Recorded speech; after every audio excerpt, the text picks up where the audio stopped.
can hear you. Officially, I read medicine at Clare, but I actually studied the card game bridge for the greater amount of time.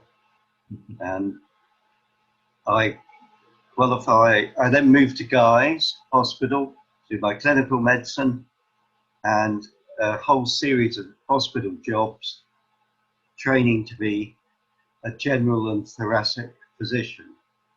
And at the age of 35, in 1987, I was appointed a consultant general and thoracic physician at Gloucester, and lived in Cheltenham ever since. Usually you're just set for life, but as we'll hear later, I did have a career change. I loved medicine. I loved the caring for people, the intellectual challenge.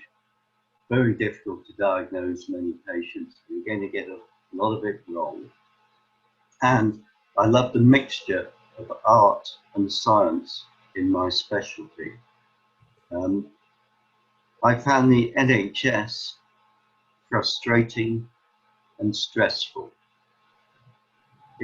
I was in exactly the opposite position of what Paul Bristow described earlier for devising a House of Lords committee, that he had authority and power without any responsibility.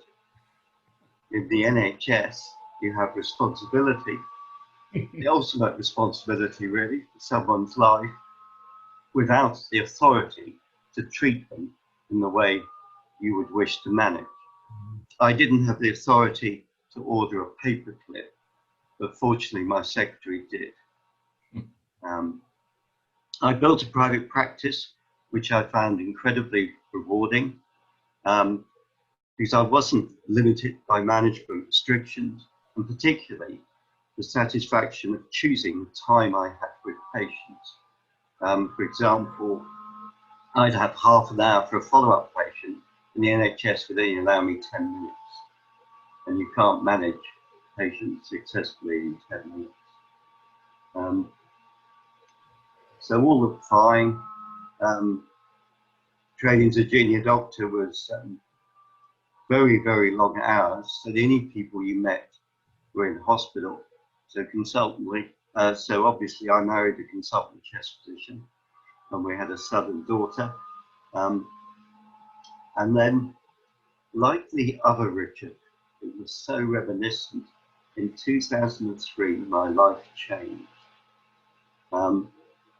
I had one senior colleague at work. He was 2 years older than me, but he'd been to Cambridge, Dr. Clare. He'd done his clinical work at Guy's. So we were very similar. I had a lot of connections and mutual friends. And I was aware when I arrived at Gloucester that he was an outstanding physician, which was great. But he was gradually getting worse and worse. And it was an open secret that he had a drink problem. And 6 members of staff, in fact, left the department as a consequence of his behaviour changes. And finally, my nursing sister came to me and said, "Can you please report this and get something done?" So I did.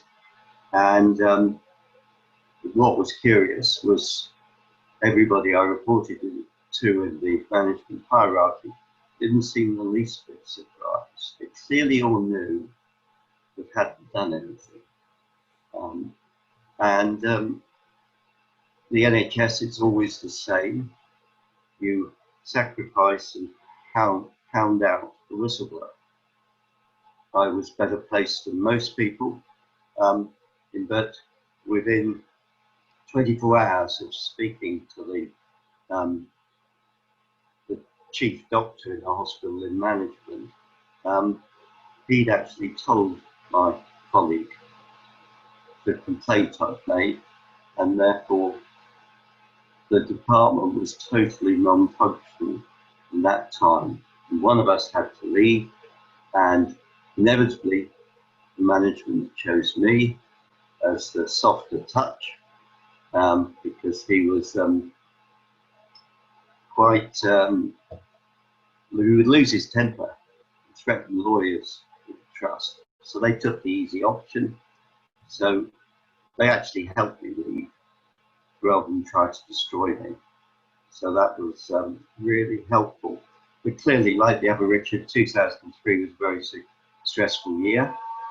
And I had to decide what to do. And I loved medicine, so I carried on my private practice. In fact, extended it to Cheltenham and Gloucester. And I became, in a career change, a medical expert for the court, which is completely different from practicing medicine. And I found I really enjoyed it. Suited my personality.